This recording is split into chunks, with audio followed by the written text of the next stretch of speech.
There aren't many ships in the galaxy that I've owned and then subsequently scrapped. Most ships either get a regular run or they get put into a hangar to gather dust when I'm done with them. This though is the Adder, and this ship is one of them. My first Adder is sitting in a scrapyard somewhere around Colonia. By now it's probably been recycled into a few hundred limpets or a washing machine. But we're getting ahead of ourselves here.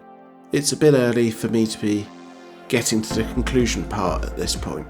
The Adder is a Zorgon Peterson ship, but unlike Zorgon's other offerings, this isn't designed with a single role in mind. Instead, it's their take on a small multi-role ship, like the Cobra.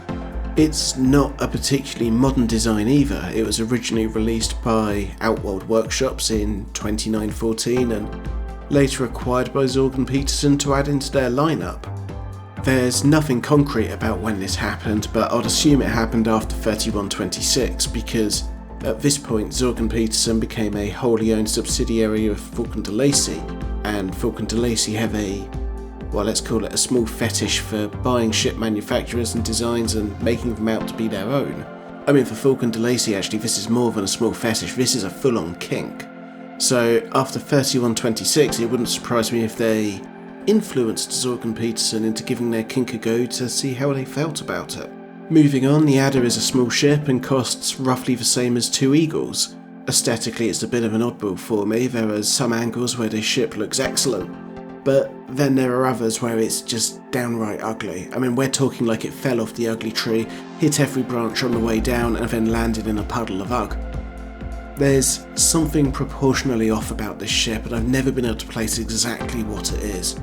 Although I'm pretty sure it's something to do with the front. For starters, the shape of the canopy seems all over the place, and the near vertical strip where it meets the lower section of the hull probably doesn't help either. Inside you have a pilot seat on the far right of the cockpit with room for a co-pilot on the left, as well as possibly the worst cockpit glass in the whole galaxy in my opinion. The supports are far too big and bulky, removing a good chunk of visibility, plus what you can see of the interior looks like it's made of the cheapest of the cheap materials. The sort of materials that make a soggy tissue look like a premium item. To the credit of the Adder though, it is the smallest and cheapest ship that you can own that allows you to bring a friend along, rather than being alone and crying into your helmet due to how ugly and annoying the canopy is. Also, despite the fact that Zorgon Peterson are owned by Falcon de Lacy, there aren't any of Falcon de Lacy's trademark loose cables or hastily made repairs with literal tape inside the cockpit. I guess in this instance they spent a bit more money on keeping it tidy, and that's why they had to make cutbacks on the rest of the cockpit. Despite all this though, the Adder isn't useless. Not only is it the cheapest ship that allows you to bring a friend, it's also the cheapest ship that has a Class 2 hardpoint, meaning it's the entry-level core mining ship. You don't need a huge amount of cargo space to turn a profit if you're exclusively going after cores as opposed to strip mining, so it actually does work surprisingly well. Plus it's more than small enough and agile enough to navigate around the asteroids once they've been split in order to get access to all the goodies within. As far as cargo space goes, maximum capacity is 30 tons, which is a little bit higher than the Hauler, but it's also worth mentioning that in addition to this, the Adder can carry more mass than the Hauler before the jump range and thrust speed take a nosedive into the floor, which, if you're transporting rare goods across long distances, comes in very handy. As for exploration, 50 plus light years per jump is doable, so the Adder can get you across most of the galaxy without an issue. And as much as I'd rather be looking out the window of a nice looking ship while heading into the black, or just a window with a better view, the Adder is more than capable of going the distance if you want to.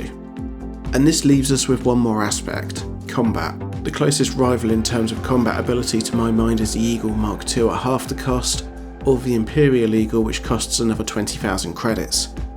The armour on the Adder is superior to both Eagles, but both Eagles have the edge in manoeuvrability and speed. Firepower is about the same between the Adder and the Imperial Eagle, with the Eagle Mark II lagging behind. And also the Adder has an extra utility mount, and it is faster off the line than the Imperial Eagle, despite having a slower top speed. There's really not a lot in it overall, especially between the Adder and the Imperial Eagle. That being said though, in a combat situation I'd rather be flying either Eagle variant than an Adder, as I prefer the cockpit of the Eagles, and also the Eagles have a smaller hit profile. Plus, I don't know if it's because I've been flying a few Imperial ships recently, but I'd rather be out fighting in something that at least looks halfway decent. Either way though, if you know the Adder's limits, you can win a few fights in it, like against this Alliance Crusader. To be fair though, this Crusader is owned by a mostly harmless pirate and therefore was never going to put up much of a fight, but I'd have at least expected them to try and shoot back. I'm not mad at them, I'm just a little bit disappointed. That being said, a bounty is a bounty, and all that goes towards whatever ship I'm modifying next. Don't get me wrong, you can win against more skilled opponents too. The Adder, despite being less manoeuvrable than some of the other small ships, is still manoeuvrable enough to sit on a ship's tail and annoy it until either it runs off or transforms into space debris that's riddled with holes and scorch marks. The manoeuvrability is also pretty good for showboating, and I'm not sure if it's just me, but the braking capacity on the Adder also feels pretty decent.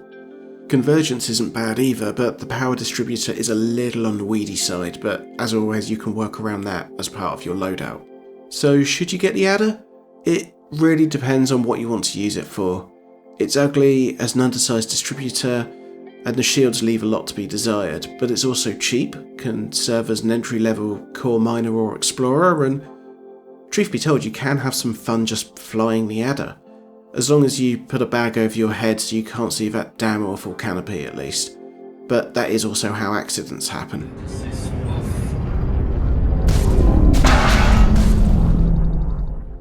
As always, take care, hope you enjoyed this and let me know what your thoughts are on the Adder down below. Until next time, 07. Thank you.